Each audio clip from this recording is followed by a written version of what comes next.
in China.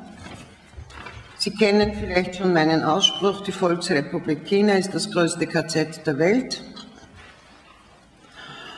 Verfolgt werden alle, die sich nicht hundertprozentig in das Schema der kommunistischen Diktatur einfügen, ob das jetzt Religionsgemeinschaften, zum Beispiel wie die Katholiken oder andere christlichen Religionen sind, ob es Minderheiten wie die Tibeter oder die Uiguren sind, oder ob es Falun Gong Praktizierende sind, denen der ganz besondere Hass der kommunistischen Diktatoren angedeihen lassen wird, so sehr, dass sie ein eigenes Büro zur Verfolgung dieser Gruppierung haben. Wir haben schon darüber gesprochen, dass Organhandel in China im großen Stil gemacht wird, dass Menschen umgebracht werden, um ausgeschlachtet zu werden wie ein Gebrauchtauto, dass man Menschen unter unwürdigsten Bedingungen im Gefängnis hält und dass man Menschen nach einer Organentnahme in der Regel ermordet und ihren Leichnam verbrennt, um keine Spuren zu hinterlassen. Wir haben hier den Untersuchungsbericht, den Sie bitte zu Ihrer Arbeit mitnehmen können und den ich Ihnen sehr empfehle, denn es sind darin auch einzigartige Interviews mit Direktoren von Krankenhäusern, mit Ärzten, die Organentnahmen machen und auch zum Beispiel mit einer Dame, die ich selbst einmal kennengelernt habe, die Frau eines Arztes, der 3000 Hornhaut von Augen entnommen hat, die nur an Falun Gong Praktizierenden innerhalb von kurzer Zeit, und der es dann seelisch nicht mehr trug, was ich mir vorstellen kann. Diese Frau lebt jetzt in Exil, wird weiterhin von der chinesischen Volksrepublik verfolgt. Ich möchte gar nicht länger darüber sprechen. Ich möchte gern Mr. Kilgour die Chance geben, Ihnen zu erzählen, und habe vorher eine Frage. Möchten Sie Übersetzung haben oder sprechen Sie alle so gut Englisch, dass Sie seinem Gespräch folgen können? Als Übersetzer ist auch jemand da, es ist kein Problem zu übersetzen. Do you want me to speak in German? So, Mr. Kilgour, please. Okay, well, guten Tag. I can't tell you how happy I am that you all speak English, because I studied German at first-year university, and it was the hardest course I ever studied, and I was at university for, I think, about 10 years. And it was the toughest, I believe. But thank you all for coming. I can tell you that, may I ask, how many of you are familiar with the report? Because should I assume that you don't know anything about the report, or should I assume that you know a lot about the report? Nobody's putting up their hand. So so that means that you don't know anything about the report? Shall I assume you know nothing about the report? Okay, well, I'll assume that you don't, not all of you know very much about it. Two of us who did it, David Matus, who's I think it's fair to say he's one of Canada's most respected lawyers. He's been the counsel to Amnesty International. He's practiced law for about 30 years, and I think if he's known for anything, it's for being independent. And I haven't been practicing law since 1979. It's a long time, because I've been an MP for 27 years almost, but I used to be a prosecutor and a defense lawyer. So the two of us were asked to look into these allegations that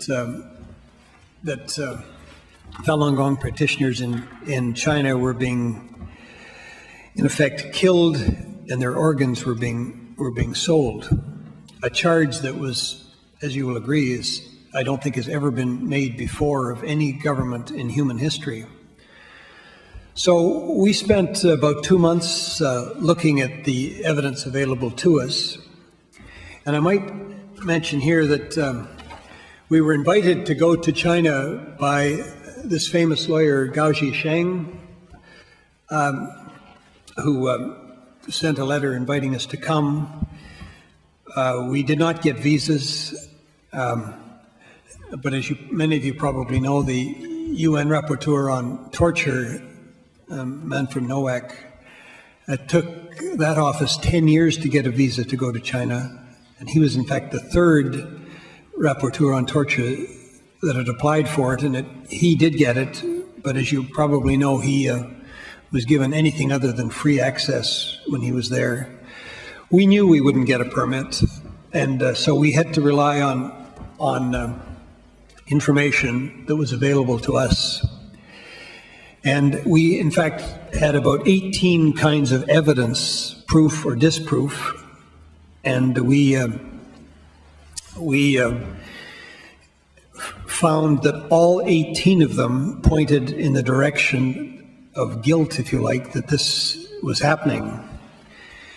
And our conclusion was that the government of China and its agencies, hospitals, detention centers, even perhaps people's courts, have been putting to death a large number of Falun Gong practitioners and then selling their organs often to foreigners for very high prices. Some of you may have seen a news item yesterday, November 20th, to the effect that China has acknowledged that foreigners who can pay more than native Chinese have been given preference for organ transplants, and that donors for the operation have often been executed prisoners. One thing, I only have one copy of this article, but I'll be happy to show it to anybody afterwards who wants to look at it.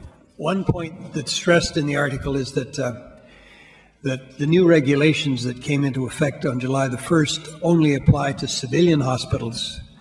And as the article says, and I quote, "They only apply to the Ministry of Health hospitals," the London Telegraph reported, "and most transplant operations on foreigners are done at military hospitals run by the People's Liberation Army."